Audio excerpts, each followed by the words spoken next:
This video contains news and analysis related to a recent terror attack in Kashmir. The content may include sensitive visuals and discussions that could be distressing to some viewers. Viewer discretion is advised. We strongly condemn all forms of violence and terrorism. The purpose of the content is solely to inform and create awareness based on verified reports. বাহ এবার হয়েছে স্বাদ হ্যাঁ অপূর্ব স্বাদ এমডিএচ এর চাঙ্কি চাট মশলা জীবনে আসল স্বাদ জাগলো আসল মশলা এসএস এমডিএচ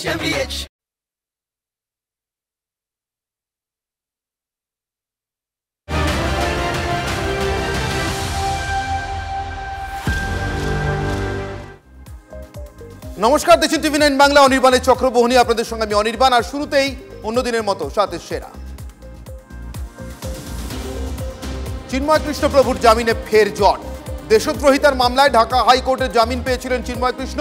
চ্যালেঞ্জ জানিয়ে বাংলাদেশ সুপ্রিম কোর্টে ইউনুস সরকারের আপিল। প্রতিহিংসার তত্ত্বে বিদ্ধ ইউনুস। মুখ্যমন্ত্রীর আমন্ত্রণে সারা উদ্বোধনের দিনই দীঘার জগন্নাথ মন্দিরের সস্ত্রীক দিলীপ ঘোষ। দেখা হলো, কথাও হলো মুখ্যমন্ত্রীর সঙ্গে আলাদা করে। জল্পনা স্রোতে জবাব এড়ালেন শুভেন্দু অধিকারী। মেচুয়ার হোটেলে প্রাণঘাতী অগ্নিকাণ্ডে নিহত 15। মনে করালো আমরি স্টিফেন কোর্টের ভয়াবহ অগ্নিকাণ্ডের ঘটনার কথা। তদন্তের নির্দেশ মুখ্যমন্ত্রীর, তদন্তে তৈরি হয়েছে সিট। মৃত্যুকূপ মেচুয়ার হোটেল 3 বছর আগেই শেষ হয়ে গিয়েছিল দমকলের এনওসি। দাবি দমকলের ডিজি। এতদিনে কেন নজরদারি হয়নি, উঠছে প্রশ্ন। ফেরার হোটেল মালিক। পেহেলগাঁওয়ে জঙ্গি হামলার টুল কিট এবার টিভি 9 বাংলার হাতে। 10টি চ্যাপ্টারে হামলার নির্দেশিকা। কোড ওয়ার্ড ব্যবহার করেছিল জঙ্গিরা। চাঞ্চল্যকর তথ্যের পর্দাফাঁস। পাক সেনার প্রাক্তন কমান্ডার মুসার পর লস্কর জঙ্গি ফারুক সম্পর্কেও বিস্ফোরক তথ্য। ফারুকের মদতেই বয়সরান উপত্যকায় পৌঁছেছিল পাক সন্ত্রাসবাদীরা। লস্কর কমান্ডার ফারুকের ছবি প্রকাশ এনআইএর। এবার জনগণনায় জাত গণনারও সিদ্ধান্ত মোদী সরকারের। এবার জনগণনার সঙ্গেই হবে জাত গণনা। এই প্রথম দেশে জাতীয় স্তরে হবে জাতির জনগণনা। দীর্ঘদিন ধরে জাত গণনার দাবিতে সোচ্চার ছিলেন লোকসভায় বিরোধী দলনেতা রাহুল গান্ধী এবং নরেন্দ্র মোদীর এনডিএর ভিতরেই তার শরিক নীতিশ কুমার চন্দ্রবাবু নাইডুরা।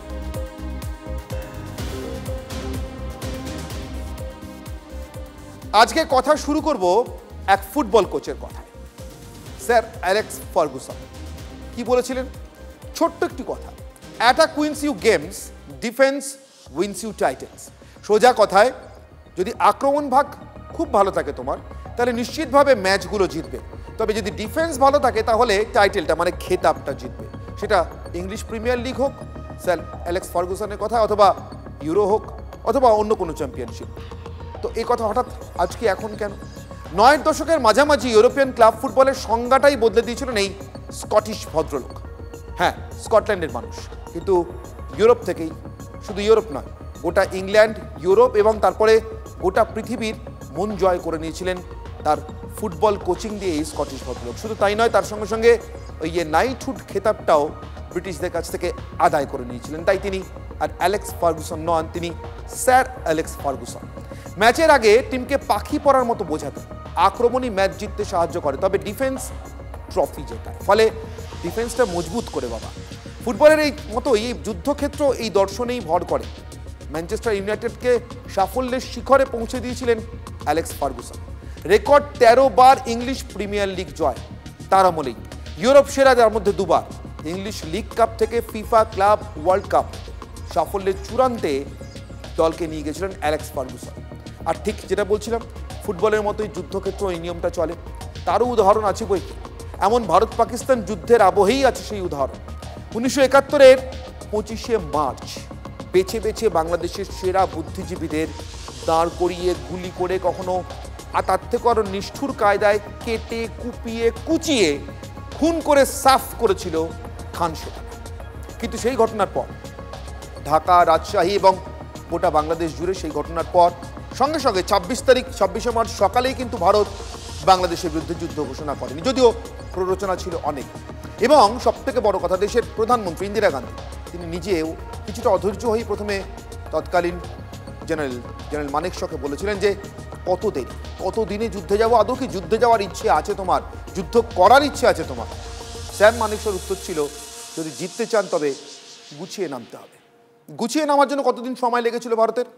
25শে মার্চ থেকে 3রা ডিসেম্বর। তাও ভারত প্রথম গোলাটা ছোড়েনি, প্রথম গোলাটা ছুড়েছিল পাকিস্তান। প্রথম পাকিস্তানের বিমান বাহিনী আমাদের দেশের ভিতরে ঢুকে হামলা করে, আর তৈরি ভারত ঝাঁপিয়ে পড়ে।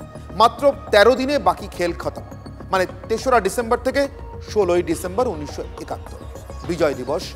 পাক সেনাবাহিনী বাংলাদেশে আত্মসমর্পণ করেন জেনারেল নিয়াজি তার সমস্ত সেনাকে নিয়ে। আর ঠিক এখানেই লুকিয়ে রয়েছে যুদ্ধের আসল তাৎপর্য। করবো তো বটেই, কখন করব, কতটা গুছিয়ে করব, কতক্ষণে ঝাঁপিয়ে পড়ব। আর সেখান থেকে আমার আজকের অনির্বাণের চক্রগুহের আজকের আলোচনা, আজকের বিতর্ক, আর তার বিতর্কের প্রধান দুটো প্রশ্ন। প্রথম প্রশ্নটা নিয়ে আগে কথা বলবো। আজকের প্রথম প্রশ্ন,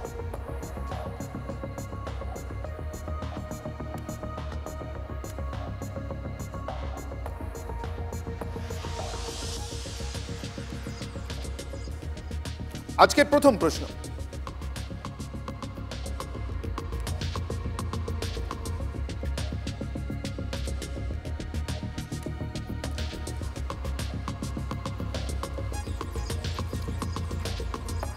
আজকের প্রথম প্রশ্ন, সন্ত্রাস খতমে যুদ্ধ ঝাঁপিয়ে পড়ে না গুছিয়ে নিয়ে? আর দ্বিতীয় আরেকটা যে প্রশ্ন নিয়ে আজকে কথা বলবো, সে প্রশ্নটা হলো সন্ত্রাসের বিরুদ্ধে যুদ্ধ। একটা জিজ্ঞাসা করলাম যে ঝাঁপিয়ে পড়ে করবো না গুছিয়ে নিয়ে করব। দ্বিতীয় প্রশ্ন, সন্ত্রাসের বিরুদ্ধে যুদ্ধ, সে যুদ্ধে যাওয়ার আগে ঘরেই লুকোনো শত্রুর মোকাবিলা কোন পথে করবো? ঘরে শত্রু লুকিয়ে আছে কি? এই কথাটা কেন বলছি সেটাও আপনাদেরকে জানাবো এই বিতর্ক চলতে চলতে। অনির্বাণের চক্রবুহে যে অতিথিরা আমার সঙ্গে থাকবেন তাদের সঙ্গে আপনাদের আগে পরিচয় করে দিই। আমার সঙ্গে ইতিমধ্যেই রয়েছেন প্রণয় শর্মা, বিদেশ নীতি সংক্রান্ত ভাষ্যকার এবং বিশিষ্ট সাংবাদিক, এবং আমার সঙ্গে রয়েছেন প্রাক্তন এনএসজি কর্তা দীপাঞ্জন চক্রবর্তী। আমি দুজনের সঙ্গে কথা বলতে বলতে শুরু করি, আরও দুজন অতিথি আমার সঙ্গে দ্রুত যোগ দেবেন। আমি শুরু করবো প্রণয়বাবু আপনার কাছ থেকে। প্রণয়বাবু, আপনার কাছে আমার প্রশ্ন, এই যে যুদ্ধে যাব, দেশবাসীর বিপুল প্রত্যাশা, কখন যাব, কতক্ষণে যাওয়া হবে, কতক্ষণে সমুচিত জবাব দেওয়া হবে, কিন্তু এই সব কিছুর মাঝখানে প্রণয়বাবু একটা প্রশ্ন বারবার উঠছে, যুদ্ধেই যাব কি? মানে যুদ্ধটাই কি একমাত্র পথ? আর দ্বিতীয় প্রশ্ন, যদি তাই হয় তাহলে সেটা কবে, কখন, ধীরে গুছিয়ে নাকি এই মুহূর্তে ঝাঁপিয়ে পড়ে? প্রণয়বাবু। দেখুন, এক নম্বর হচ্ছে যে পরিস্থিতি খুবই সেটা জটিল এখন, কারণ সরকারের পক্ষে এগুলো কোনোটাই সিম্পল উত্তর নেই যেটা আপনি বলছেন। কারণ এখানে যেই ধরনের একটা সেন্টিমেন্ট তৈরি হয়েছে বেশ কিছুদিন ধরে, যে না, পাকিস্তানকে এমন একটা শাস্তি দেওয়া উচিত যাতে তারা বুঝতে পারে, কিন্তু পাকিস্তানও তো এই কদিনের মধ্যে তারা প্রস্তুতি নিয়েছে, তারাও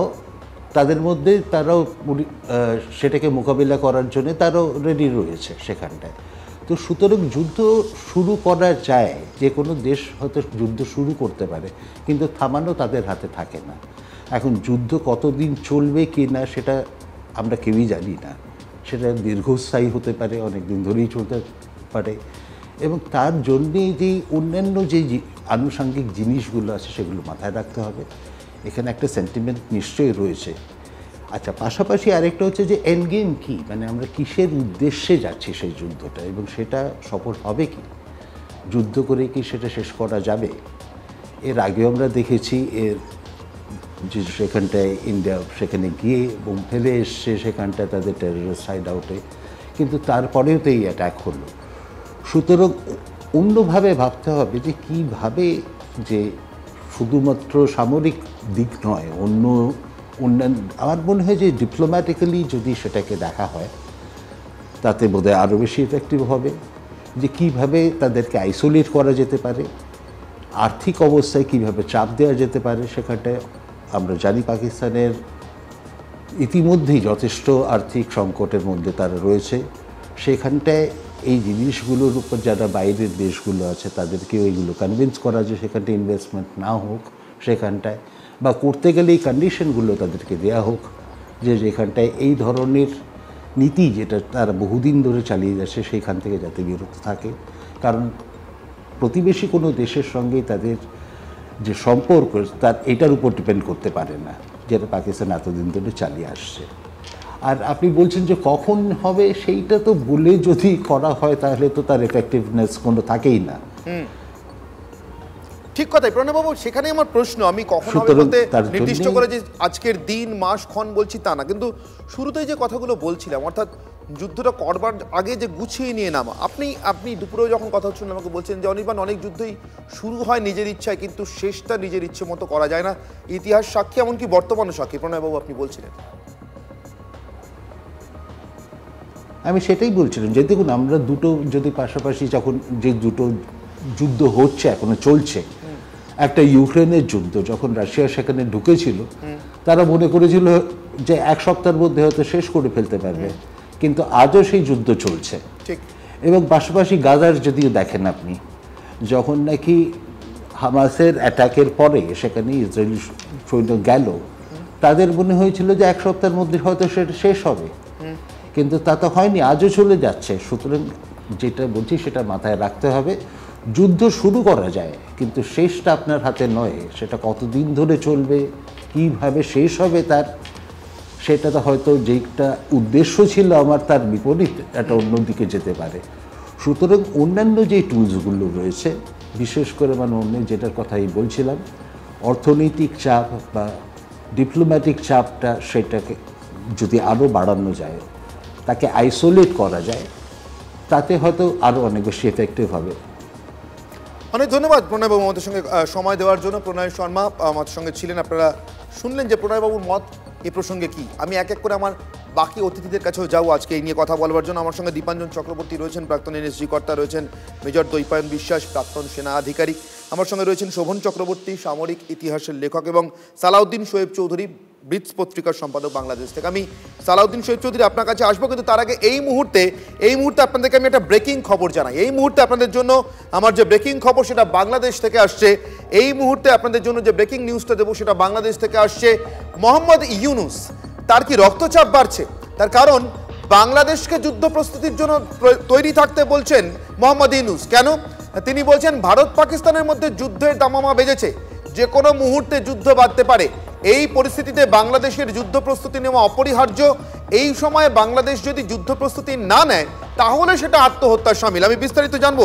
আমার সঙ্গে রয়েছেন নিউজ রুম থেকে আমার সহকর্মী তন্ময় প্রামাণিক। তন্ময়, দেখো, যে কথাগুলো বলা হচ্ছে, কিছুদিন আগেই কিন্তু আমরা দেখেছিলাম যে পাক সেনাবাহিনীর কর্তারা এসে ঘুরে গেছেন, কথা বলে গেছেন। গোয়েন্দা মারফত যে খবর পাওয়া যাচ্ছিল সেখানে আইএসআই সক্রিয় হচ্ছে গোটা বাংলাদেশ জুড়ে। তাহলে এই কথার পর কিন্তু প্রশ্ন উঠছে যে কিভাবে এই যুদ্ধের জন্য প্রস্তুতি, সেখানে কি আকাশপথ তারা ব্যবহার করতে দেবেন? অর্থাৎ পাকিস্তান সেনার জন্য কি বাংলাদেশের আকাশপথ খুলে দেবে ইউনূস সরকার? প্রথম প্রশ্ন এটা। দ্বিতীয় প্রশ্ন, জলপথ রয়েছে, সেখানে কি বন্দরে যুদ্ধজাহাজকে ঘাঁটি গাড়তে দেবে বাংলাদেশ? 3 নম্বর ব্যাপার হচ্ছে যে 7 সিস্টার্স আমরা যেটা বলি, অর্থাৎ বাংলাদেশের প্রায় 4-5টা ঘিরেই ভারতের বিভিন্ন রাজ্য রয়েছে, সেই রাজ্যগুলোকে নিয়ে এই আকাশপথ ব্যবহার করে, স্থলপথ ব্যবহার করে, অর্থাৎ যুদ্ধে ইউনূস কি বাংলাদেশকে খুলে দিতে যাচ্ছেন পাকিস্তানের কাছে? সেই প্রস্তুতির কথা বলেছেন, সেই যুদ্ধের কথা বলেছেন। সব মিলিয়ে কিন্তু এই প্রশ্নটা উঠে আসছে। ফলে সেই আশঙ্কা দৃঢ় হচ্ছে, কারণ বারে বারে আইএসআইয়ের সক্রিয়তা, বারে বারে জামাত যে সংগঠনগুলো রয়েছে বাংলাদেশে, যারা নানান নাশকতামূলক কাজকর্মের জন্য এবং ভারত বিরোধী স্লোগান তুলে বারে বারে মিছিল, বারে বারে নানান ঘটনা ঘটানো, এ পাশে এবিটি, একাধিক সংগঠন স্লিপার সেলকে একদম বলা চলে সক্রিয় করে এই রাজ্যের যে জেলাগুলো রয়েছে পশ্চিমবঙ্গের সীমান্তবর্তী জেলাগুলোতে সক্রিয় করা, সব মিলিয়ে বাংলাদেশের আকাশপথ, জলপথ বা স্থলপথ খুলে দেওয়ার একটা সম্ভাবনা কিন্তু এই কথার ইঙ্গিতের মধ্যে থাকতে পারে বলে মনে করছেন অনেকেই। অনির্বাণ, সরাসরি চলে যাব সালাউদ্দিন শোয়েব চৌধুরী আপনার কাছে। সালাউদ্দিন শোয়েব চৌধুরী, আমি আজকে কথা শুরু করেছিলাম বাংলাদেশ যুদ্ধের কথা বলে, 1971-এর কথা বলে। কতটা প্রস্তুতি লাগে? ইন্দিরা গান্ধী তো বটেই, আমরা অনেকেই জানি না বা হয়তো ভুলে গিয়েছি যে জয়প্রকাশ নারায়ণ গান্ধীবাদী নেতা, তিনি একসময় অধৈর্য জিজ্ঞাসা করতে শুরু করেছিলেন আর কবে পাকিস্তানকে জবাব দেওয়া হবে। কিন্তু 9টা মাস আমরা হাতে সময় নিয়ে নেমেছিলাম। আজকে সেই বাংলাদেশ, যে বাংলাদেশকে স্বাধীন করবার জন্য আমাদের এত প্রস্তুতি ছিল, সেই বাংলাদেশের জাতীয় উপদেষ্টা, প্রধান উপদেষ্টা, তিনি বলছেন ভারত পাকিস্তানে যুদ্ধ লাগতে চলেছে, বাংলাদেশ চুপ করে বসে থাকতে পারে না, তার যুদ্ধ প্রস্তুতির দরকার। কিসের যুদ্ধ প্রস্তুতির দরকার? ইউনূস কি কোনো কথা দিয়েছেন তার পাকিস্তানের প্রভুদের? আপনার কি মনে হয়? অনেক অনেক ধন্যবাদ অনির্বাণ ভাই।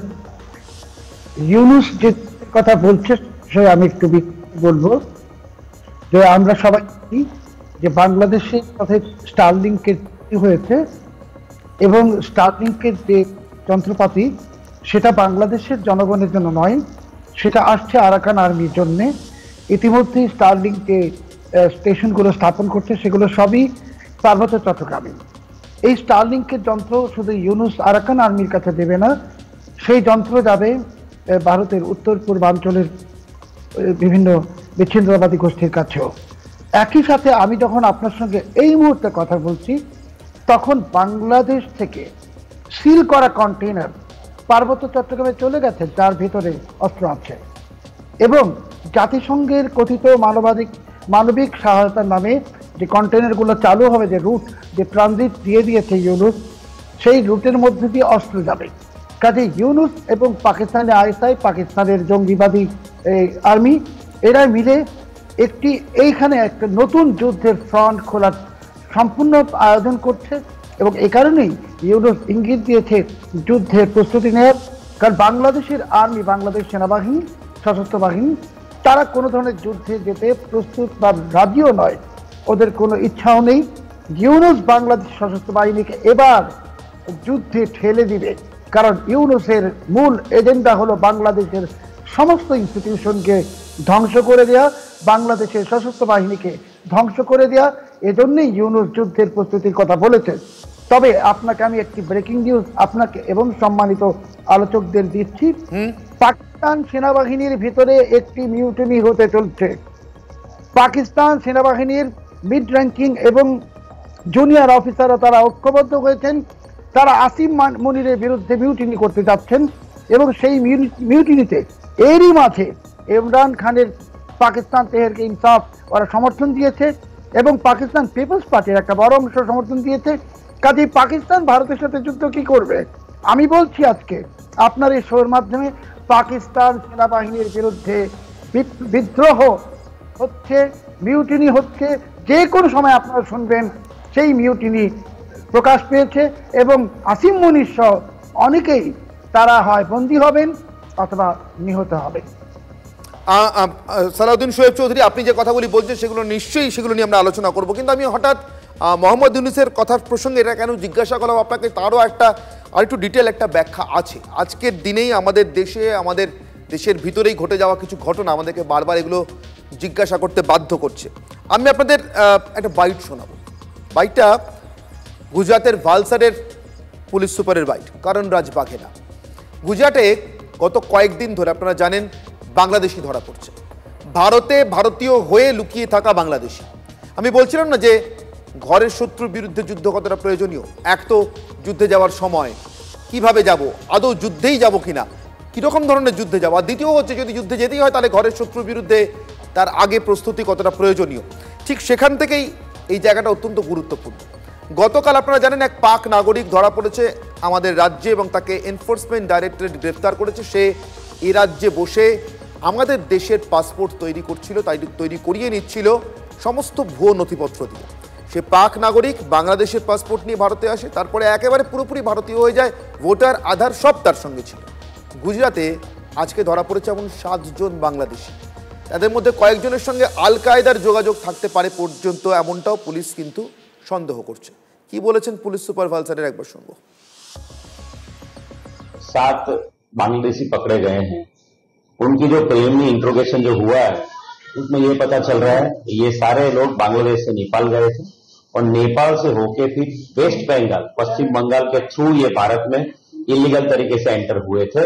और ये जो 7 लोग हैं वो उसी तरह से उनके इंट्रोगेशन में कबूलात दे रहे हैं। इन सभी 7 लोगों का सभी सेंट्रल एजेंसीज के द्वारा ज्वाइंट इंट्रोगेशन भी आगामी दिनों में किया जाए। শুধু কি বাংলাদেশ থেকে বিপদ? আপনারা শুনলেন এই বাংলাদেশিরা নেপাল হয়ে পশ্চিমবঙ্গ হয়ে ঢুকেছিল। মানে ট্র্যাডিশনাল যে রুট আমরা ভাবি পশ্চিমবঙ্গ বাংলাদেশ সীমান্ত, সেটাও নয়। আরেকটা কথাও আছে, আরেকটা খবর আছে। এই খবরটা দিচ্ছেন আমাদের প্রতিনিধি সিজার, আমার সহকর্মী সিজার। সে খবরটা বড় ভয়ঙ্কর খবর। আপনারা জানেন গত কয়েকদিন ধরে দেশ থেকে পাক নাগরিকদের চলে যেতে বলা হয়েছে। চলে যাওয়ার সময়, দেশ থেকে বের করে দেওয়ার সময় এক পাক নাগরিক, তার নাম আবার ওসামা, সে দাবি করেছে সে ভারতের ভোটার। শুধু তাই নয়, সে ভারতকে ভোট দিয়েছে, ভারতীয় নির্বাচনে সে ভারতে ভোট দিয়েছে।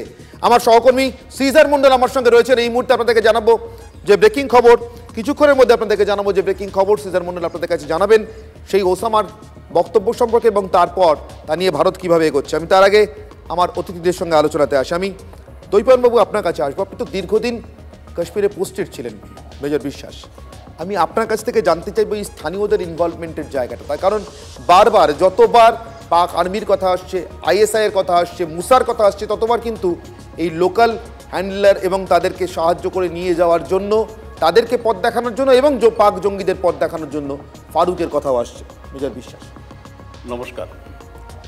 অ্যাকচুয়ালি আমি যখন অনেক দিন আগের কথা, যখন কাশ্মীরে পোস্টেড ছিলাম, সে সময় আমরা বিভিন্ন সার্চ অপারেশন এবং কাউন্টার ইনসার্জেন্সি অপারেশনের সময় যখন যেতাম, তখন আমাদের একটা জিনিস মনে হতো, ওখানকার শুধু লোকাল মানুষ নয়, মানে যে লোকাল কুকুরগুলো টেররিস্টদের সাপোর্ট করে। কেননা মানে রাতের বেলায় অন্ধকারে যখন হাঁটছি তখন কুকুর ঘেউ ঘেউ করতো, তাতে টেররিস্টরা সমস্ত মানে সাড়া পেয়ে যেত আর কি। তো এটা মানে মজার কথা নয়, এবং বহু ক্ষেত্রে দেখেছি, মানে এটা বলতে খুব লজ্জাকর যে লোকাল পুলিশ স্টেশন, তাদের কাছে যদি ধরা পড়ে, মানে টেররিস্টরা ধরা পড়ে যদি হ্যান্ডওভার করা হতো, তারা সেখান থেকে ছাড়া পেয়ে যেত। এটা মোটামুটি মানে নিয়মিত তখন হতো, এখন হয় কিনা জানি না। এতটা যোগসাজশ ছিল, যোগসাজশ ছিল, মোস্ট লাইকলি ছিল, না হলে এরকম তো হওয়ার কথা নয়। তো লোকাল মানুষের, আমি যখন থাকতাম তখন মনেই হতো না যে ভারতবর্ষের কোনো একটা পার্টে আছি, যে মানুষগুলো সবই লোকাল মানুষ, হোস্টাইল ছিলেন তখন। আমি কিছুক্ষণ আগে আপনাদেরকে বলেছি পাক নাগরিকের কথা, বাংলাদেশি নাগরিকের মতো পাক নাগরিকরা এদেশে আসে, ভোটও দেয়। তেমনই এক নাগরিক ওসামা কি বলেছে আগে তার মুখে শুনুন, পাক নাগরিক ওসামার বক্তব্য। हम 2008 में आए थे, 24/11/2008 में रावलपिंडी इस्लामाबाद। जी यहाँ का नहीं बना हुआ हमारा पासपोर्ट, हम ऐसे पाकिस्तानी नेशनल्स वहाँ से पासपोर्ट अप्लाई करके थ्रू लीगल तरीके से आए थे। हमने वोट भी कास्ट किया, हमारे हर एक डॉक्यूमेंट्स यहाँ के बने, आधार कार्ड है, इलेक्शन कार्ड है, राशन कार्ड है हमारा, 10th भी यहाँ से हुआ है, 12th भी मेरा यहाँ से हुआ है, मेरा बैचलर चल रहा है अभी। আপনারা শুনলেন ওসামার বক্তব্য। আর ওসামার এই বক্তব্যের পর ভারতের জাতীয় নির্বাচন কমিশন জম্মু কাশ্মীরের চিফ ইলেকটোরাল অফিসারকে তদন্ত করার নির্দেশ দিয়েছে এবং ব্যবস্থা নেওয়ার নির্দেশ দিয়েছে কিভাবে এই লোকটার নাম, এই পাক নাগরিকের নাম ভারতের ইলেকটোরাল রোডে মানে নির্বাচনী তালিকায় ঢুকে যায়, ভোটার লিস্টে উঠে যায় এবং তারপরে সে ভোট দিতে পারে। যদি এই যা বলছে, যা দাবি করছে তা যদি সত্যি হয়, তবে শাদ রাডি নামে কুখ্যাত বাংলাদেশি জঙ্গি আনসারুল্লাহ বাংলার, সে পশ্চিমবঙ্গে ঢুকে, মুর্শিদাবাদে ঢুকে শুধু খারিজি মাদ্রাসায় মগজ ধোলাই করে ট্রেনিং দিয়ে গেছে তাই নয়, সে এখানে এসে ভোটও দিয়ে গেছে, এটাও আমাদের সামনে আছে। আমি এবার শোভন চক্রবর্তী আপনার কাছে আসবো। দীর্ঘদিন ধরে আপনি সামরিক ইতিহাসের লেখক, দ্বিতীয় বিশ্বযুদ্ধের সময়ের সামরিক ইতিহাস আপনার বিশেষ প্রিয় সাবজেক্ট লেখার জন্য এবং পড়ার জন্য। আমি সেখান থেকে জিজ্ঞাসা করবো, আচ্ছা আমরা কি নিতান্ত দুর্ভাগা ভারতবর্ষের জন্মে, নাকি পৃথিবীতে অন্য দেশেও এমন উদাহরণ আছে যেখানে যুদ্ধে যাওয়ার আগে কোষে কোমর বাঁধতে হয় নিজের ঘরের ভিতরে লুকিয়ে থাকা শত্রুদের জন্য? ধরুন 150 স্লিপার সেলের লোক তো আছেই পাকিস্তান থেকে, যারা ঢুকে এখন দেশ থেকে বেরোয়নি, কি পরিচয় কোন নামে আছে জানি না, সেটা নয় স্লিপার সেল। দেশের ভিতরে এমন লোকজন দেখা যায় কেন? এদের বিরুদ্ধে ব্যবস্থা নিতে গেলে দেশের কিছু পলিটিক্যাল পার্টি লাফিয়ে ওঠে, এটাই বা দেখা যায় কেন আমাদের দেশে? শোভনবাবু, অন্য দেশে হয়েছে এর আগে? নমস্কার। একটা কথা বলি, আপনি যাদের কথা বলছেন, আমাদের এই ভারতবর্ষের সেট আপে এটা করা একটু মুশকিল, ভাবাটাও মুশকিল। কিন্তু যারা লং টাইম ওয়ার করেছে, যেমন জার্মানি, রাশিয়া, যাদের নিয়ে মানে কনভেনশনাল ওয়ার ভীষণ অনেক দিন ধরে করেছে, সেখানে যে সিস্টেম ফলো করা হয়েছে সেই সিস্টেম যেটা মানে সেটা খুব যে মানে এখনকার এই পরিস্থিতিতে বললে মানবাধিকার কমিশন বা আরও যারা আছে তারা হয়তো মানে রেডে করে উঠবে। প্রায় 5 লাখ ভলগা জার্মান, যারা জার্মানির সঙ্গে অনেক তার পূর্বপুরুষ হয়তো যুক্ত ছিলেন, তারা সরাসরি যুক্ত ছিলেন না, ভলগা জার্মান 150-200 বছরের লোক রাশিয়াতে থাকতেন, তাদের প্যাকেটবন্দি করে স্টালিন পূর্ব দিকে পাঠিয়ে দিয়েছেন। কিন্তু ভারতবর্ষে কি আমরা সেটা করতে পারবো না? সেই রকম জিনিস আমরা ভারতবর্ষে বলছি না, কিন্তু ওই দেশে যেভাবে যে সিস্টেম ফলো করা হয়েছে, একটা চরম রাষ্ট্রবাদী ব্যবস্থা, সেই চরম রাষ্ট্রবাদী ব্যবস্থাতে তো ভারতবর্ষে নেই, ভারতবর্ষে সেটা করা সম্ভব নয় এবং আমরা চাইও না, কেন সেই রাষ্ট্রটা দুর্বল হয়ে যায়। আলটিমেটলি দিনের শেষে চরম রাষ্ট্রবাদী ব্যবস্থাগুলো ভেঙে পড়েছে বেশিরভাগ ক্ষেত্রে। কিন্তু আমাদের কিছু তো জিনিস করা উচিত। একটা জিনিস জায়গায় এখানে যেটা হয় সমস্যা, এখানে একটা যদি বাইরের থেকে লোক আসে তার একটা উদ্দেশ্য কি থাকে, সে একটা ক্যামোফ্লেজ ইউজ করার চেষ্টা করে এবং বেশিরভাগ ক্ষেত্রেই তার দেখা যায় বিরোধীরা কিন্তু বিরোধী যে শক্তি আছে এখন কেন্দ্রের শাসক দলের বিরোধী শক্তি, তারা কি চাইছেন যে কখনো দেশের ক্ষতি? আমি মনে করছি না সে তারা এরকম কিছু চাইছেন, কিন্তু তারা যেটা ভাবছেন যে আজকে আমি যদি এরকম একটা কোনো মাস একটা ডিপোর্টেশন বা মাস একটা খুব রকম একটা ড্রাস্টিক একটা স্টেপ নেওয়া হয়, কোনো কিছু খুব ছানবিন করা হচ্ছে, খুব তদন্ত করা হচ্ছে, তাহলে আমার পরবর্তী ভোটে আমার ভোট যে ব্যাংক আছে সে কোনোভাবে এফেক্টেড হবে না তো?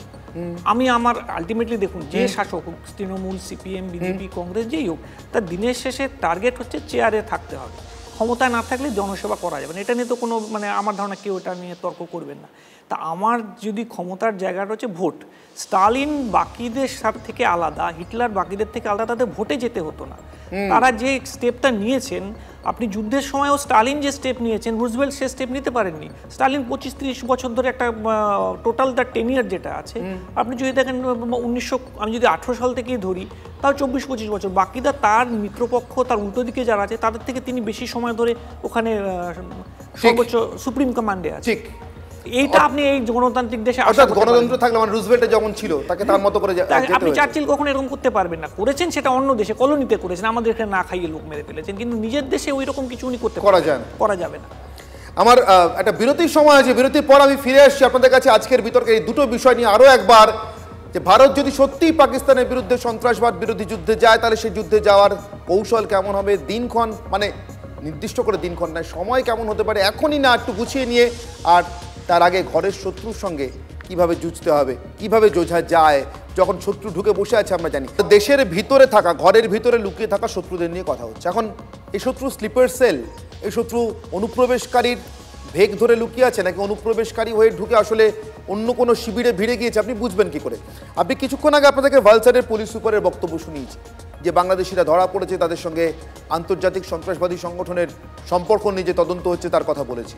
এবার গুজরাটের স্বরাষ্ট্রমন্ত্রীর বক্তব্য আপনাদের শোনাই। কি বলছেন গুজরাটের স্বরাষ্ট্রমন্ত্রী হর্ষ সাংঘি, শুনুন। ये सभी बांग्लादेशी बंगाल से अवैध तरीके से कई फेक डॉक्यूमेंट्स बनाए थे, वो गुजरात एवं भारत के अलग अलग राज्य में पहले रह चुके हैं। अवैध तरीके से अगर गुजरात में रह रहे हैं तो वो पुलिस स्टेशन में जाके सरेंडर हो जाए, वरना गुजरात पुलिस ये सभी लोगों पे ना भूतो ना भविष्य उस प्रकार के स्ट्रांग एक्शंस लेने के लिए तैयार है। एक भी घुसपैठियों को पनाह दी तो उनका भी हाल बहुत ही खराब किया जाएगा। দীপাঞ্জন চক্রবর্তী আমার সঙ্গে রয়েছেন, প্রাক্তন এনএসজি কর্তা। দীপাঞ্জন বাবু, আপনার শুনলে হয়তো খারাপই লাগবে, নিশ্চিতভাবে খারাপই লাগার কথা। এই যে ঘুষপেটিওকে পানাহ দি বা মদত দি বলছেন না গুজরাটের স্বরাষ্ট্রমন্ত্রী, আজকেই আমাদের রাজ্যে একজনকে গ্রেফতার করা হয়েছে, যিনি এক বাংলাদেশি অনুপ্রবেশকারীকে নিজের বাড়িতে কিছু টাকার বিনিময়ে রেখে দিয়েছিলেন পরিচয় গোপন করে। গ্রামের লোক চড়াও হয়ে ধরেছে, পশ্চিমবঙ্গ ঢুকছে, নেপাল হয়ে ঢুকছে, বাংলাদেশের সীমান্ত দিয়ে ঢুকে গুজরাট চলে যাচ্ছে। আবার দেখুন এই ওসামার মতো পাক নাগরিকের বক্তব্য শোনালাম যে ভারতের ভোটার হয়ে বসে আছে, আবার আমার রাজ্যে এসে সাদরাডিও ভোট দিয়ে যায়, মানে পশ্চিমবঙ্গের কথা বলছি। মানে জম্মু কাশ্মীর থেকে পশ্চিমবঙ্গ সর্বত্র এই অনুপ্রবেশকারী অথবা বিদেশি নাগরিক, তারা এদেশের নানা পরিচয় লুকিয়ে বসে আছে। যে যুদ্ধে যাওয়ার কথা আমরা বলছি, ঘরের ভিতরে এদের সঙ্গে কতটা লড়াই শেষ করে তারপরে বাইরের যুদ্ধে যাওয়া যায়, নাকি দুটো সাইমালটেনিয়াস? দীপাঞ্জন বাবু। দেখো, অনির্বাণ, বাইরের যে যুদ্ধটা প্রতিবেশী শত্রু রাষ্ট্রের সঙ্গে, সেই যুদ্ধটা হচ্ছে তাদের বর্ডার। কারণ পাকিস্তান বা বাংলাদেশের তো ক্ষমতা হয়নি এখনো যে ভারতবর্ষের ভেতরে ঢুকে এসে যুদ্ধ করবে, চ্যালেঞ্জ করবে। কিন্তু সেটা তো আমাদের সেনাবাহিনী, আর্মি, এয়ারফোর্স, নেভি করবে, এবং তাদের যোগ্যতা দক্ষতা সম্পর্কে আমাদের কোনো ডাউট নেই। কারণ পৃথিবীর চতুর্থ বৃহত্তম সামরিক শক্তি হচ্ছে ভারত, আমেরিকা, রাশিয়া, চীনের পর। সমস্যা যেটা আমি বারবার তোমার সঙ্গে বিভিন্ন চ্যানেলে বিভিন্ন জায়গায় তোমার সঙ্গে আলোচনা হয়েছে বহুবার, যে আমি মনে করি আমাদের আসল শত্রু হচ্ছে যে enemy state enemy within the state, ভেতরে যারা, যেটাকে আমরা বারবার বলেছি পঞ্চম বাহিনী বা ফিফথ কলাম হিসাবে। তুমি যদি এক্সাম্পল দেখো, পশ্চিমবঙ্গ নিয়ে আমরা বারবার কথা বলি, কিন্তু কারণ এন্ড অফ দ্য ডে ভারতীয় তো নিশ্চয়ই, কিন্তু আমরা তো আবার পশ্চিমবঙ্গের অধিবাসী। পশ্চিমবঙ্গে একটা রাজ্য, সীমান্তবর্তী রাজ্য, যেখানে 8টা জেলা সীমান্তবর্তী, উত্তর 24 পরগনা, দক্ষিণ 24 পরগনা, নদিয়া, মালদা, মুর্শিদাবাদ, দিনাজপুর, আর এদিকে বীরভূম, হাওড়া, হুগলি। জনবিন্যাস বদলেছে, আমরা বারবার বলছি। কাদের মদতে হচ্ছে? প্রত্যক্ষভাবে শাসক তৃণমূলের, শাসক, পুলিশ, অ্যাডমিনিস্ট্রেশন। তোমরা দেখেছো একজন নেত্রী তৃণমূলে, এটা ভাইরাল হয়েছিল, তুমিও জানো সেটা, যিনি বলেছিলেন যে বাংলাদেশ থেকে আমাদের যে সমস্ত ভাইয়েরা আসছেন তিনি এই পার্টিকুলার ভদ্রলোকের সঙ্গে যোগাযোগ করুন, উনি এক্সপার্ট, আপনাদের আধার কার্ড হয়ে যাবে, রেশন কার্ড, ভোটার কার্ড হয়ে যাবে, একটা ভোটও যেন বাইরে না যায়। এই হচ্ছে একটা পরিস্থিতি। জসিমউদ্দিন রহমানের মতো সার্টিফাইড টেরোরিস্ট, আল কায়দার আনসারুল্লাহ বাংলা টিম হেড, উনি ভিডিও করছেন হাসি হাসি মুখ করে, বাংলার মুখ্যমন্ত্রীকে আমন্ত্রণ জানাচ্ছেন যে আপনি স্বাধীন খিলাফত শাসনে আপনাদের চলে আসুন, মোদির কুশাসন থেকে বেরিয়ে। তো যেটাকে আমরা বারবার বলি, এটা হচ্ছে একটা কন্ডিউসিভ এনভায়রনমেন্ট। এই কন্ডিউসিভ এনভায়রনমেন্টে যদি র্যাডিকালাইজেশন না হয়, টেরোরিস্ট না বেরোয়, তো কোথা থেকে বেরোয়?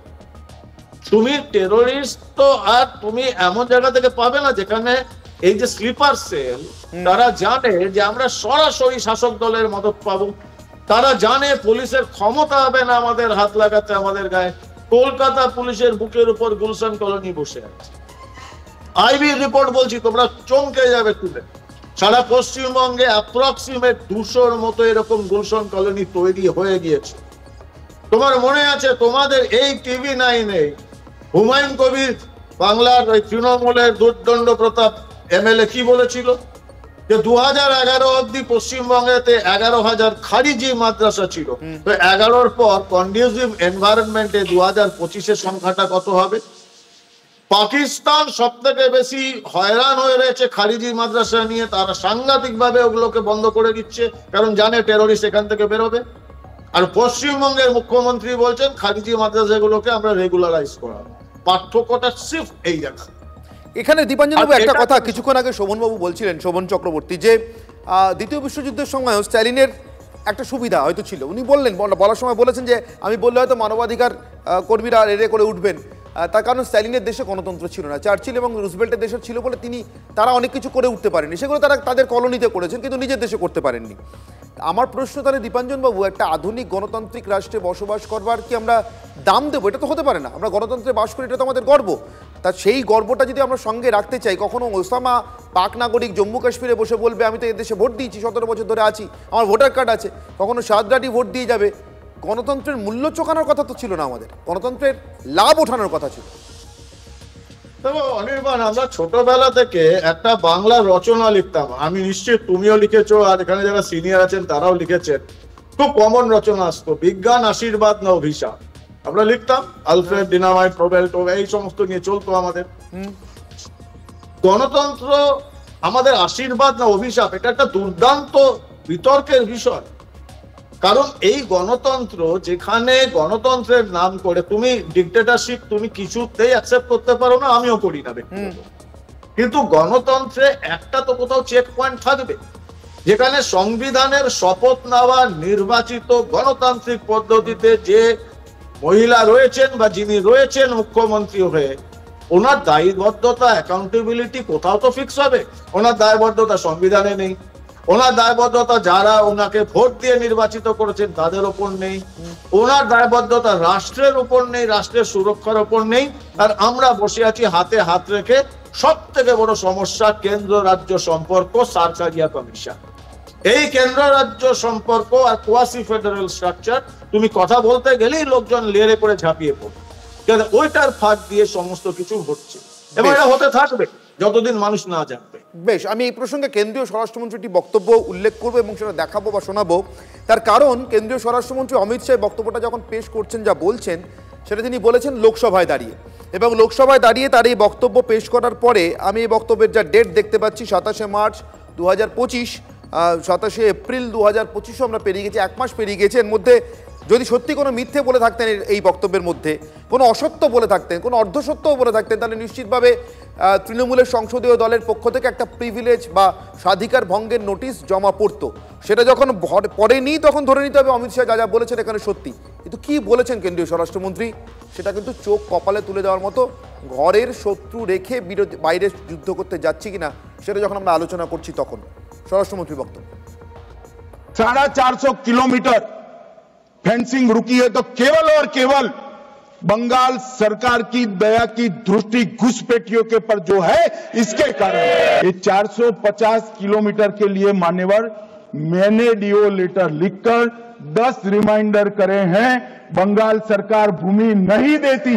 ये 450 किलोमीटर के लिए गृह सचिव बंगाल के मुख्य सचिव के साथ 7 मीटिंग करे, जहां फेंसिंग लगाने जाते हैं सत्ताधारी पार्टी का कैडर आकर हुड़दंग करता है, धार्मिक नारे लगाता है। ये 450 किलोमीटर जो आपकी कृपा से खुली रही है वहीं से घुसपैठ है, वहीं नागरिक बनते हैं, वहीं आधार कार्ड बनाया जाता है और देश भर में फैल जाते हैं। আমি দুটো আলাদা আলাদা প্রশ্ন করব। প্রথম শোভনবাবু আপনার কাছে আমার একটা প্রশ্ন। আমি দ্বিতীয় বিশ্বযুদ্ধ থেকে একটু সাম্প্রতিক সময়ে আসছি শোভনবাবু। আমি রাশিয়া আর জার্মানির বদলে আমি ইসরায়েলে আসছি। আমি তৎকালীন আমেরিকা তৎকালীন ব্রিটেনকে ছেড়ে দিচ্ছি শোভনবাবু। আমার প্রশ্ন, ইসরায়েলও তারা গণতন্ত্র আছে, বেঞ্জামিন নেতানিয়াহু এখনও সংখ্যালঘু সরকারই চালান, তো তিনি কি করে এগুলো ওভারকাম করেন? সবাই যে তার পক্ষে কথা বলে এমন তো নয় না। এখানে একটা দুটো ব্যাপার আছে। ঘটনা হচ্ছে ইসরায়েল যে জায়গাটা সাথে লড়াই করছে তারা নিউক্লিয়ার পাওয়ার না। গাজা একটা ছোট জায়গা। ইসরায়েলের ইন্টারন্যাশনাল যে নেগোসিয়েশন পাওয়ারটা অনেক বেশি। আপনি ভারত পাকিস্তান হিসাব করে বা ভারতের যে জনসংখ্যার অনুপাতটা, সেই অনুপাতটার সাথে ইসরায়েলের ওই যদি মানে দুটো তুলনা করেন, একটা আপনার কাছে গাজার সাথে ইসরায়েলের যে একটা মানে সামরিক যে সংঘাত চলছে, আমি সামরিক সংঘাতই বলব, সেটার সাথে কিন্তু ভারতের অভ্যন্তরীণ পরিস্থিতি এক করে ফেলে এটা খুব মানে গোলমেলে ব্যাপার না। গাজার কথা বলছি না, আমি বলছি যুদ্ধে যাওয়া না যাওয়া, গেলে কতদিন ধরে যাব, আদৌ যাবো কিনা, এই নিয়ে তো তার দেশের ভিতরে না। ইসরায়েল যে পদ্ধতিতে তৈরি হয়েছে সেটেলার বসিয়ে, আমরা তো সেই পদ্ধতিতে তৈরি হইনি। ইসরায়েল স্বাধীনতাটা যেটা পেয়েছে, স্বাধীনতা নয়, একটা নতুন দেশ পেয়েছে তাদের জন্য, সেটা বিতর্কিত কথা। নতুন দেশ তাদের জন্য কতদিনে সেটা অন্য কথা, কিন্তু সেই দেশটা তো ইসরায়েলের কাছে একটা মানে গিফটেড নয়, সেটা তাদের অর্জন করতে হয়েছে। বিভিন্ন তাদের একটা অত্যাচারের ইতিহাস আছে, হলোকস্টের ইতিহাস আছে। আমরা যত সুবিধার সাহায্যে দেশ পেয়েছি আর ইহুদিরা যত কষ্টের মধ্যে দেশ পেয়েছে, দুটো জিনিস এক নয়। দিনের শেষে ইসরায়েলে যে সমস্যা যারা ফেস করছে, সেই সমস্যাটাকে তারা যেভাবে অ্যাড্রেস করে এবং সেটাকে সাথে তারা লিঙ্ক আপ করতে পারে, তাদের 3000 বছরের একটা অত্যাচারের ইতিহাস আছে। ভারতবর্ষ এবার সেটা মনে রাখতে চাইছে নাকি ভারতবর্ষ সেরকমভাবে নিজে মানে ভাবতে চাইছে যে না আমাদের এখানে ওরকম ব্যাপারটা নয়। একটা দুটোর মধ্যে একটা সামান্য হলেও ফারাক আছে, সামান্য অনেকটা বড় ফারাক। আমি এখান থেকে আপনার কথা সূত্র ধরে, সময় যেহেতু সংক্ষেপ, আপনার কথা সূত্র ধরে আমি মেজর দৈপায়ন বিশ্বাস আপনার কাছে আসবো। একেবারে অন্যরকম একটা প্রশ্ন করবো। মেজর দৈপায়ন বিশ্বাস, আপনার কি মনে হয়, হলোকস্টের কথা বলছিলেন শোভন চক্রবর্তী, মিউজিয়াম আছে, আপনার কি মনে হয় ভারতের একটা টেরর মিউজিয়াম করা উচিত? তাতে পেহেলগাঁও একটা গন্তব্য হয়ে থাকা উচিত। পেহেলগাঁওয়ের এই সুন্দর বৈস্তরণ উপত্যকাটা আর যতখানি সবুজ গালিচা ঢাকা দেখায়, এরকম না রেখে ইচ্ছা করেই রক্তাক্ত করে মিউজিয়াম তৈরি করে মানুষকে দেখানো উচিত, ভবিষ্যতে যারা বেড়াতে আসবেন। বড় কঠিন প্রশ্ন, এর উত্তর এক কথায় হয় না। আপনি দুদিক থেকে দেখলে দুটোই কিন্তু মানে ঠিক। আপনি মিউজিয়াম করে রাখলে সেটাও যেমন করা যায়, আবার সেই জিনিসটা এই ক্ষতটাকে মনে না রেখে জায়গাটাকে নতুন করে আবার বসবাসের উপযুক্ত এবং পর্যটকদের কাছে উপযুক্তভাবে রাখার জন্যে নতুন করে তৈরি করা, যাতে সেই আতঙ্কের পরিবেশ না থাকে সেটা এনশিওর করা, এটা মনে হয় অনেক বেশি জরুরি। তবে আপনার প্রস্তাবটাও খারাপ নয়। আমার সময় একেবারে শেষ দীপাঞ্জনবাবু, আমার সময় একেবারে শেষ। আপনার কি লাস্ট 10 সেকেন্ডে বলার মতো কিছু আছে দীপাঞ্জনবাবু? আমি সর্বশেষ যা বলেছি তার পরিপ্রেক্ষিতে। অ্যাবসলিউটলি, মিউজিয়ামের কথা বলছো। ভারতবর্ষ 2 জন প্রধানমন্ত্রীকে সন্ত্রাসবাদীদের হাতে হারিয়েছেন, ইন্দিরা গান্ধী এবং রাজীব গান্ধী, প্রাক্তন এবং গদিতে থাকা অবস্থায়, কিন্তু তাদের নাতি বা ছেলে তিনি শিক্ষা পাননি, তার জন্য এখনো সন্ত্রাসবাদীদের সঙ্গে হাত মেলাচ্ছেন, তাদের প্রতি সহানুভূতি দেখাচ্ছেন। এটাই হচ্ছে আজকের শিক্ষা। বেশ, আমি শেষ করব একটা কথা বলে। একটা জনপ্রিয় বিজ্ঞাপনী লাইন ছিল, কুছ দাগ अच्छे होते हैं। আমার মনে হয় अच्छेपुরের কথায় যাব না, কিন্তু কুছ দাগ জরুরি হতে হয়। আমাদের জন্য সেরকম সন্ত্রাসের দাগ। ভারত যুদ্ধে যাবে কিনা, পুরোপুরি যুদ্ধে যাবে কিনা, গেলে কতদিন সময় নিয়ে যাবে, তার আগে ঘরের শত্রুর বিরুদ্ধে যুদ্ধ কতটা জরুরি আমরা কথা বলার চেষ্টা করলাম, কিন্তু আমার মনে হয় তার আগে এই টেরার বা সন্ত্রাসের দাগটা আমাদের জন্য, আমাদের ভবিষ্যৎ প্রজন্মের জন্য একেবারে চিহ্নিত করে সংরক্ষিত করে রেখে যাওয়াটা খুব জরুরি। কেন জানেন?